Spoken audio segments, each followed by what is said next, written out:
on Instagram and whatnot, but it's not me.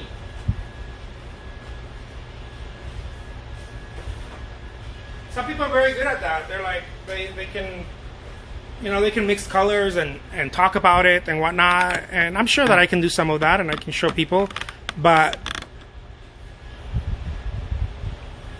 my jam here is a little different, and I hope some people enjoy it. My jam is just a little different. I like to talk about the experiences of my life and things that I've learned as an artist, and the importance of those things, right? The significance of those things. Why do they matter? As opposed to just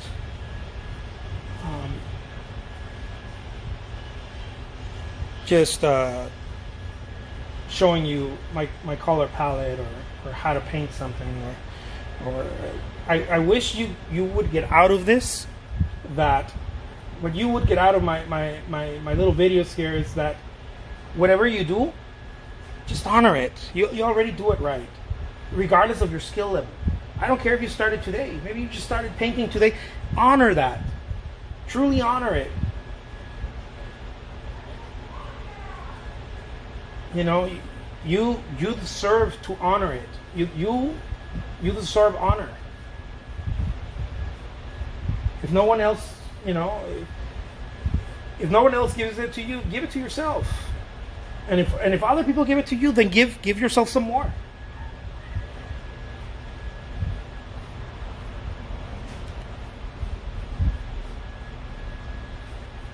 Don't sell yourself short.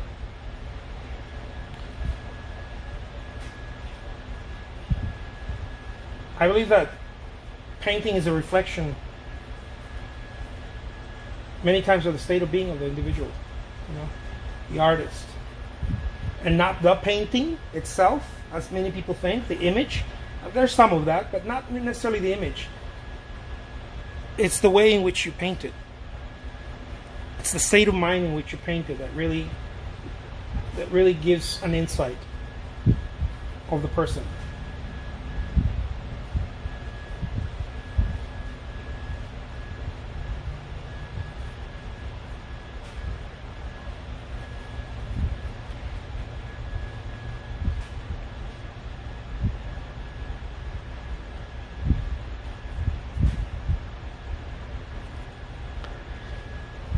And so,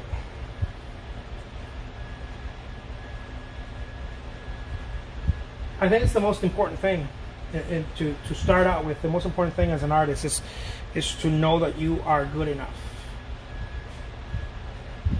That if you're good enough, all you need to do now is put the effort.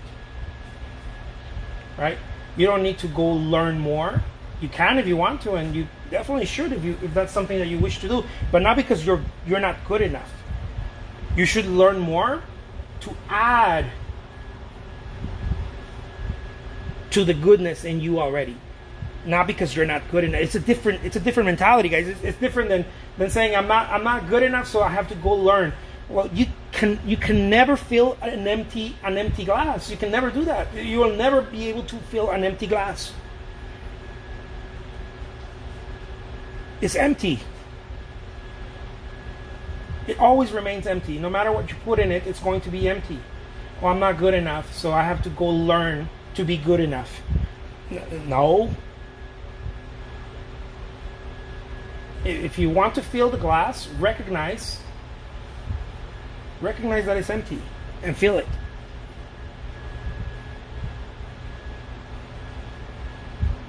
So I see a lot of it, and I saw it in me too. That's why I talk about this. I see a lot of it with artists. They say, I need to go learn how to. I need to go learn how to paint because I'm not good enough, or I'm not loose enough. My work is not loose enough, or whatever. And then so it doesn't come from a power position. It comes from a lack, right? It's lack. And so no matter what you do, no matter where you lean, it will always show up as lack. It will show up continuously as lack. And so this is why I've been there myself, and I've spoken to artists who say, I don't like anything of what I paint.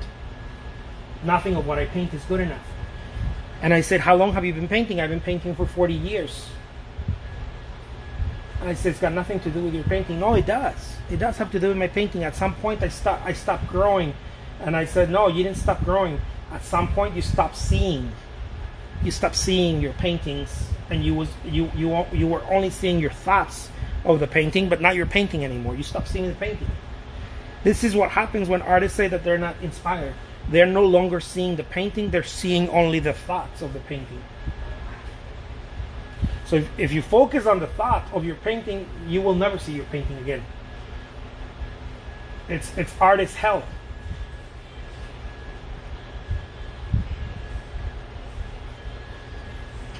It's artist hell. And this is why a lot of artists can't get out of that. They say, I can't get out of this. I'm procrastinating. You're not procrastinating. You call it procrastinating, but you're not procrastinating. You're avoiding painting because painting does not bring you joy. So why would you do it? You're avoiding painting. You're not procrastinating. You're not purposely trying not to paint because you don't think that you have time or whatever. You're avoiding painting because your mind is trying to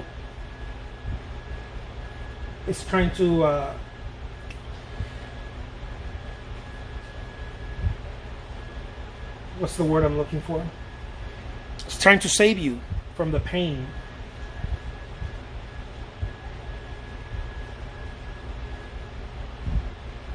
And I really believe that it all emanates from not accepting the work. Not the artwork, as I said before, but the work. If an artist does not accept the work, the artist will never accept the artwork. I know there's a lot of people out there preaching that the artist needs to learn how to fall in love with their work and love and their work, their art, right? Their art, and that's why they need to learn how to paint so that they know their art and whatnot. I think that's the wrong. Let's put in the carts before the horse. I think the artist should learn how to love the work, not the process, the work, the work. The artist should learn how to love standing in front of a canvas for 3-4 hours, or 1 hour if you only have 1 hour, without complaining that you don't have a big enough studio, that your brushes aren't good enough, that you don't have good reference material, the artist needs to learn that first. If the artist needs to learn that, the artist becomes unstoppable. But most artists don't learn that first. Most artists learn the painting first. And they think that the painting, the art itself, is what matters most. And the art is a byproduct of the work. Learn to love the work, and the art will follow.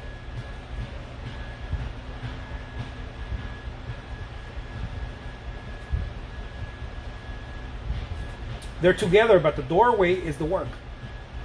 That's why Picasso said, yes, inspiration, blah, blah, blah, but it has to find you working. The cat knew. He understood. He understood what I come to understand, but not in theory. In a lot of emotional stress and long hours in the studio.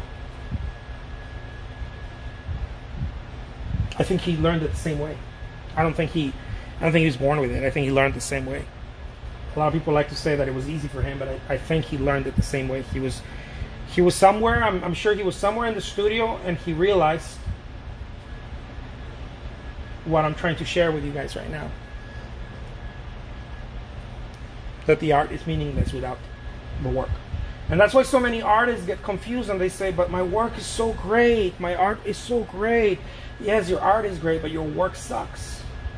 Right? That's why a lot of people run into trying to be they're trying to control something, right? They either become extremely perfectionists and they try to be hyper realist. They need to control it. They need to control it, or they try to be conceptual artists, right? Because they need to control it in a thinking level. So it's never about the work. It's always about the art. How do I control the art? You cannot control the art. The art is not even yours. The art is a gift. It's not even yours. It's you're borrowing the art. You're borrowing it from everybody, and from the many years that artists have been in this world. You're borrowing. It's not. You're not even going to take it with you. You can put your name on it,